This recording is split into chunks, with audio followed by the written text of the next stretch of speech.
Oi, gente, vocês daí, eu daqui. Vamos lá para a terceira parte, aceleração. Na, na, no vídeo anterior, a gente falou um pouquinho sobre velocidade média.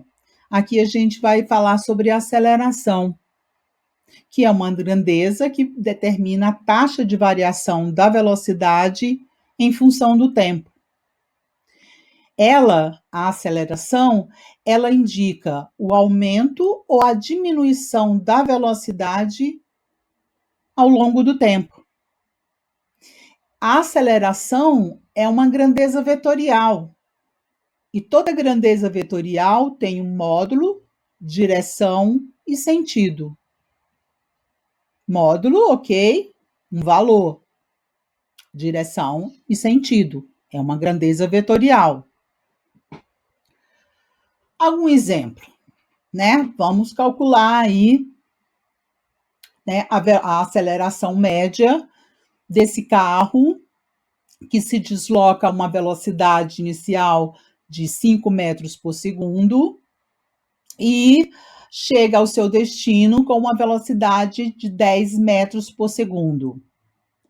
Tempo inicial 0, tempo final 2 segundos. A fórmula que nós vamos utilizar de aceleração média, variação da velocidade dividido pela variação do tempo. Velocidade inicial menos velocidade final dividido por tempo inicial menos tempo final. Substituindo os valores, nós temos a aceleração média como 2,5 metros por segundo ao quadrado. Enfatizando novamente a unidade de medida da aceleração média, metros por segundo ao quadrado ou quilômetros por hora ao quadrado. Aqui embaixo eu faço uma demonstração por que é metros por segundo ao quadrado. A fórmula da aceleração média não é variação da velocidade pelo tempo? Então, qual é a unidade da velocidade? Metros por segundo. Qual é a unidade do tempo? Segundos. Então, metros por segundo dividido por segundo. Separando, metros por segundo vezes 1 dividido por segundo. Lembra, operação matemática, quando você sai da divisão para a multiplicação, ele vai invertido, ele sai dividindo para a multiplicação. Então, eu tenho metros vezes 1 é metro, segundo vezes segundo dá segundo ao quadrado. Então, a unidade da aceleração é metros por segundo ao quadrado. Aqui, de novo, falando só rapidamente sobre as medidas, nós podemos utilizar quilômetros por hora, metros por segundo, centímetros por segundo. Nunca quilômetro por segundo, metros por hora. Nunca. Então, tem que ter essa proporção. E pelo Sistema Internacional de Unidades, a unidade mais utilizada é metros por segundo, a não ser que a questão de outra unidade para você trabalhar.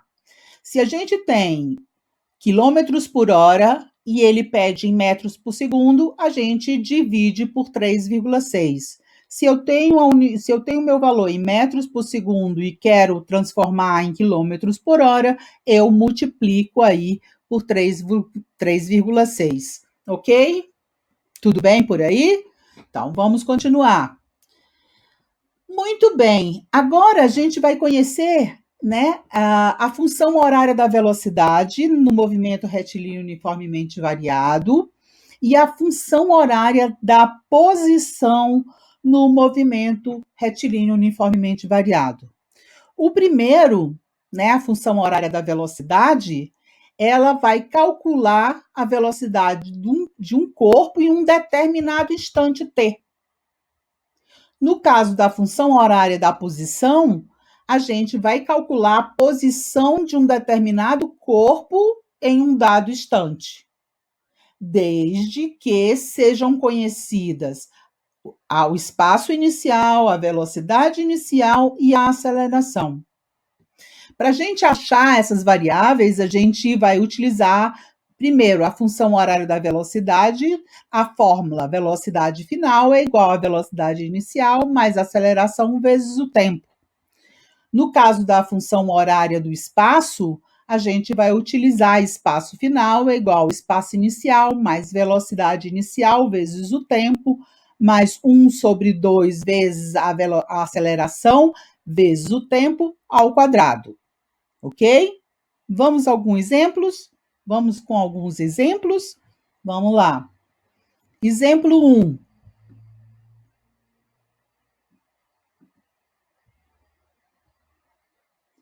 Vamos lá. Exemplo 1. Função horária da velocidade. Em uma academia de ginástica, uma pessoa se encontra em uma esteira elétrica com uma velocidade inicial de 2 km por hora e uma aceleração constante de 2 km por hora ao quadrado. Vamos calcular a velocidade da pessoa depois de 2 horas caminhando. Nós temos a velocidade inicial, 2 km por hora, temos o tempo, 2 horas, temos a aceleração, que é 2 km por hora ao quadrado, e precisamos descobrir a velocidade final. Muito bem.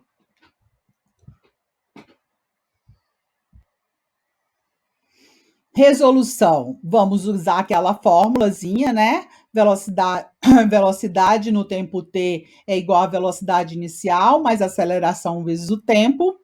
E aí a gente tem aí velocidade no tempo igual a 2 mais 2 vezes t. Substituindo o t, a gente tem 2 mais 4, que é igual a 6.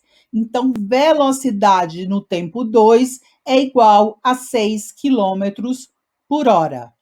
Velocidade. Concluindo essa questão, se essa pessoa mantiver sua aceleração constante no instante t igual a 2 horas, ela terá uma velocidade de 6 km por hora. Ou melhor, ela estará com uma velocidade de 6 km por hora. Entenderam? Beleza? Vamos lá em outra. Outro exemplo, agora da posição, tá? Vamos lá. Um ciclista, deslocando-se por uma rodovia retilínea com uma velocidade de 10 metros por segundo, avista uma placa que proíbe o tráfego de bicicletas por causa de uma reforma na pista. E ele começa a frear. Considerando que o ciclista consegue parar totalmente a bicicleta exatamente na posição da placa, ou seja, em 5 segundos. Determine a qual distância que ele se encontrava da placa no momento em que ele acionou os freios. Então, qual era a distância da placa na hora que ele começou a frear?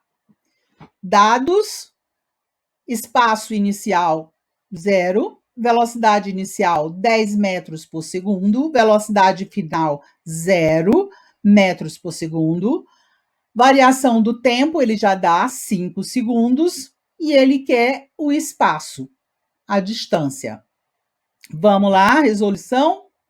Temos aí, primeiro, a gente precisa identificar a intensidade da desaceleração, né? Quando esse indivíduo começa a frear sua bike.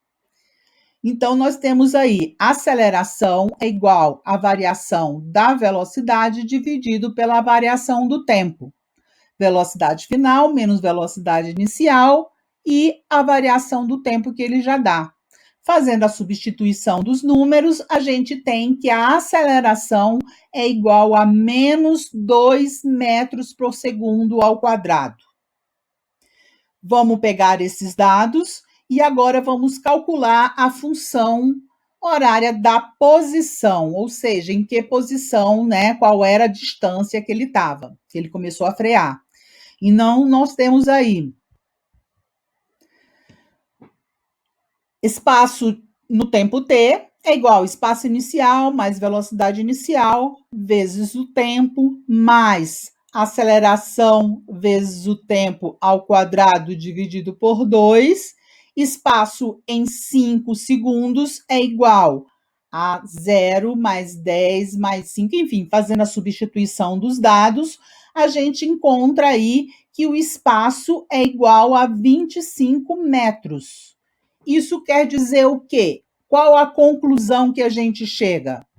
A conclusão que se chega é que o ciclista percorre 25 metros até parar exatamente na posição da placa, ou seja, sua distância em relação à placa, quando ele iniciou a freagem, foi de 25 metros.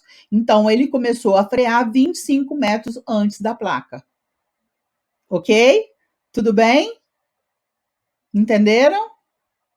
Então é isso. A gente fica por aqui em aceleração. Mas vamos que vamos. Vamos continuar estudando.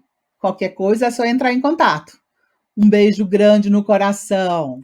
Tchau, tchau.